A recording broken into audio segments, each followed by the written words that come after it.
comment ça va mesdames et mes bobs? Aujourd'hui on se retrouve pour une vidéo un peu spéciale qui change des formats ateliers habituels, puisque j'ai eu envie de répondre à une question qui m'est très régulièrement posée, à savoir, quel est mon projet Papercraft préféré? Et pour répondre brièvement à la question, j'ai pas réellement de projet préféré, dans la mesure où en fait, le projet sur lequel je suis en train de bosser actuellement est mon projet préféré, vous voyez, jusqu'à ce qu'il y ait un nouveau projet qui passe par-dessus et qui prenne le relais. Après je dis ça, mais c'est vrai que sur le temps, j'ai quand même des projets que j'affectionne plus particulièrement. Donc bon, si ça fait un petit moment que vous traînez parmi nous, vous n'êtes pas sans savoir que je suis passionné notamment de pop culture, et de tout ce qui va avec, donc films, séries, figurines, costumes, tout le tralala. Et il y a quelque chose qui va avec cette passion, la collection. Mais pas n'importe quelle collection. Là, je suis pas en train de vous parler de collectionner des étagères remplies de mangas ou de stacker des boîtes de figurines pop. Quoi qu'au fond, y a rien de mal à ça, c'est juste que c'est pas mon truc.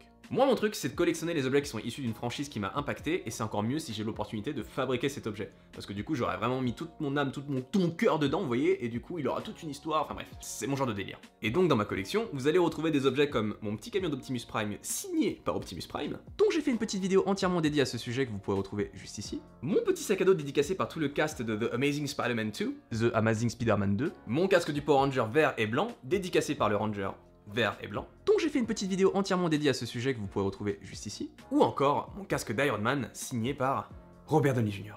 Et oui les gars, vous êtes dans votre jalousie, je suis dans mon bikini, mais qu'est-ce qu'il y a? Bref, une introduction bien trop longue pour vous présenter le projet dont je vais vous parler aujourd'hui. Et ce projet, il s'agit de ma figurine de Captain Biceps en papier. Donc pour la petite histoire, je suis un gamin qui a grandi dans les années 90. Et quand j'étais petit, j'accompagnais très régulièrement en fait ma mère chez le libraire, et à chaque fois qu'on sortait de là, elle m'achetait un petit journal qui était rempli de bandes dessinées en fait franco-belges, qui s'appelait le magazine Cho.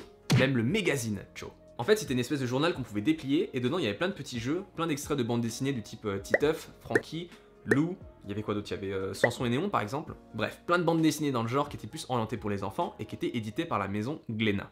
Et dans ce journal, on retrouvait notamment Captain Biceps.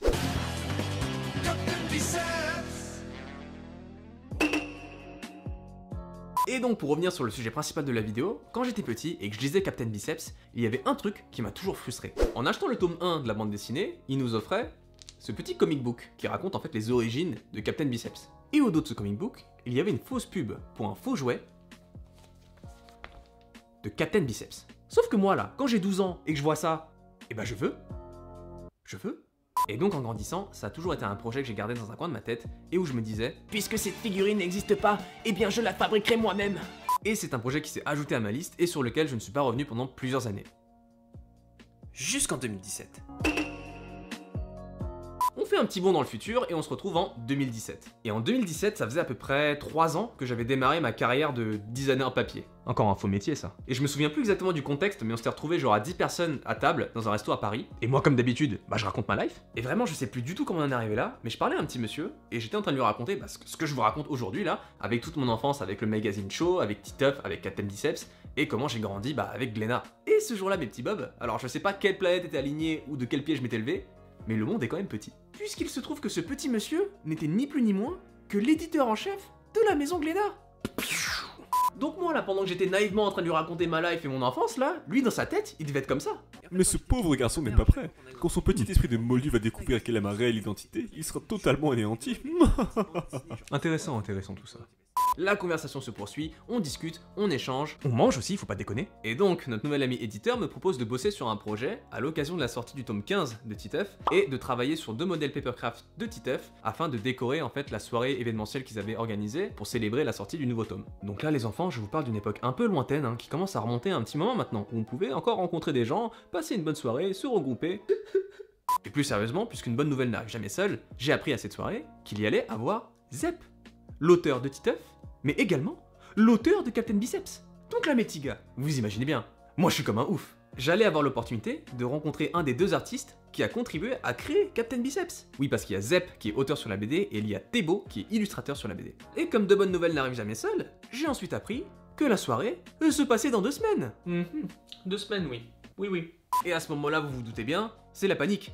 Plus le temps de déconner les gars. En 2 semaines, il fallait que je fabrique 2 sculptures de Titeuf de 40-50 cm de haut et 3 figurines de Captain Biceps dans leur boîte et tout le tralala. Tout ça pour vous dire qu'à l'époque, je ne travaillais pas aussi vite qu'aujourd'hui, donc voilà, j'ai pas beaucoup dormi pendant ces 2 semaines. Donc je suis passé par plein de prototypes, j'ai fait plein d'essais justement pour arriver à obtenir la version la plus stylée possible, et j'en suis donc arrivé à ça.